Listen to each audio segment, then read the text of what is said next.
झारखंड में राजभवन और सरकार एक बार फिर आमने सामने है। हालांकि विवाद रांची यूनिवर्सिटी में आयोजित राज्यपाल के एक कार्यक्रम से उपजा है।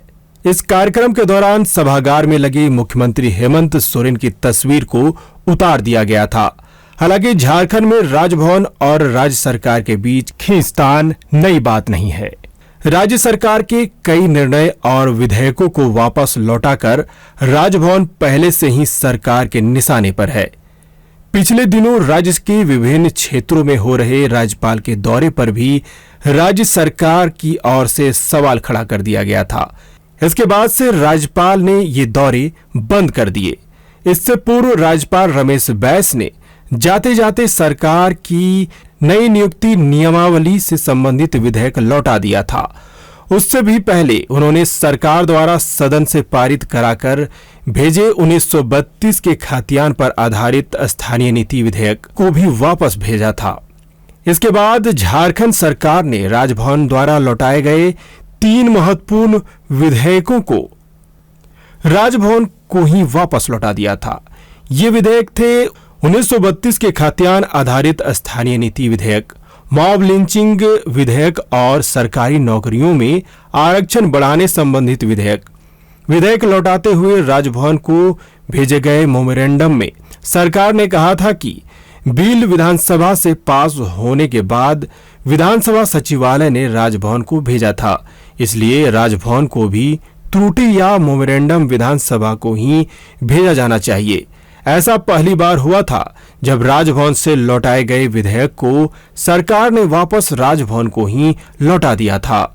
इसे सरकार ने दोबारा सदन में रखने की जहमत नहीं उठाई। नतीजा मामला अब तक लटका हुआ है।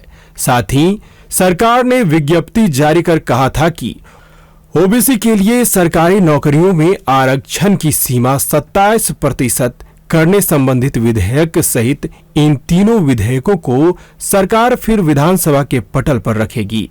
इससे पहले झारखंड राज्य कृषि उपज और पशुधन विपणन, सर्वधन और सुविधा विधेयक 2022 को राजभवन द्वारा लौटाए जाने के बाद सरकार ने फिर से सदन में पारित कराकर राजभवन भेजा था। विशेषज्ञों के मुताबिक संविधान के अनुच्छेद 200 में प्रावधान है कि राज्यपाल विधानसभा को इस संदेश के साथ विधेयक लौटा सकते हैं कि सदन विधेयक की किसी धारा का प्रावधान पर पुनर्विचार करे। बता दें कि पिछले 5 सालों से राजभवन से विधेयक लौटाने की परंपरा शुरू हुई है। पिछले 3 सालों में सबसे ज्यादा विधेयक राजभवन ने सरकार को लौटाया है। यहां बताना जरूरी है कि पहले राजभवन द्वारा विधानसभा को ही विधेयक लौटाने का रिवाज था।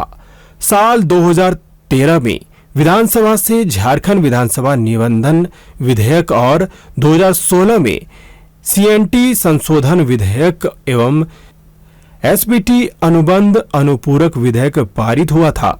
ये तीनों विधेयक राजभवन से कुछ सवाल और विचार के साथ विधानसभा को लौटाया गया था। बाद में सरकार ने इन विधेयकों को वापस ले लिया। राजभवन और सरकार के बीच खींचतान का असर यह है कि कई विधेयक आज भी लंबित हैं, जो अब तक कानून नहीं बन सके। आइए आपको बताते हैं कुछ ऐसे ही विधेयकों के बारे में जो अब तक कानून नहीं बन सके। सिगरेट और तंबाकू उत्पादन विज्ञापन विधेयक 2021, झारखंड क्षेत्रीय विकास प्राधिकार संशोधन विधेयक 2021, झारखंड वित्त विधेयक 2021, झारखंड भीड़ हिंसा मॉब लिंचिंग विधेयक 2021, झारखंड कराधान बकाया राशि समाधान विधेयक 2022, झारखंड पदों एवं सेवाओं की रिक्तियों में आरक्षण विधेयक 2022, झारखंड उत्पाद संशोधन विधेयक 2022, झारखंड कोर्ट फीस संशोधन विधेयक 2022, झारखंड वित्त बीमा विधेयक 2022, जैन विश्वविद्यालय विधेयक 2023। अब बड़ा सवाल है कि आखिर राजभवन और सरकार के बीच खींचतान क्यों हो रही है। दरअसल केंद्र सरकार में भाजपा की सरकार है। भाजपा के पूर्व सांसद अभी झारखंड के राज्यपाल हैं।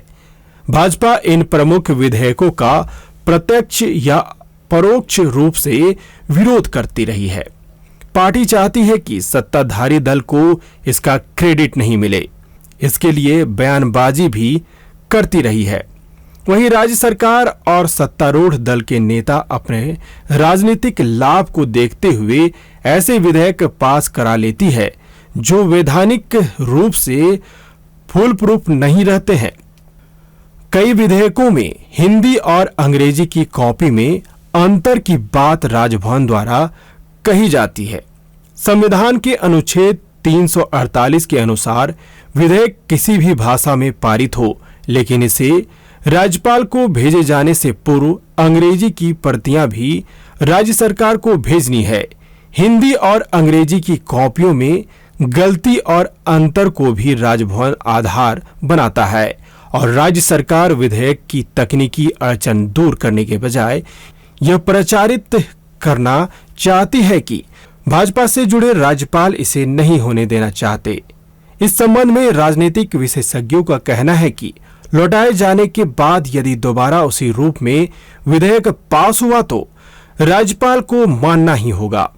किसी भी विधेयक के राजभवन भेजे जाने के बाद राज्यपाल के पास 4 विकल्प होते हैं। पहला, पारित विधेयक पर स्वीकृति दें। दूसरा, स्वीकृति देने से इनकार कर सकते हैं। तीसरा, विधानसभा को लौटा सकते हैं, लेकिन गवर्नर की सिफारिश को माने बिना अगर दोबारा उसी रूप में विधेयक सदन में पारित होता है तो राज्यपाल को हस्ताक्षर करना ही होगा। चौथा, राज्यपाल विधेयक को राष्ट्रपति के पास विचार के लिए भेज सकते हैं। राष्ट्रपति का जो कंसेंट होगा उसे स्पीकर या विधानसभा सचिवालय को अवगत कराएंगे।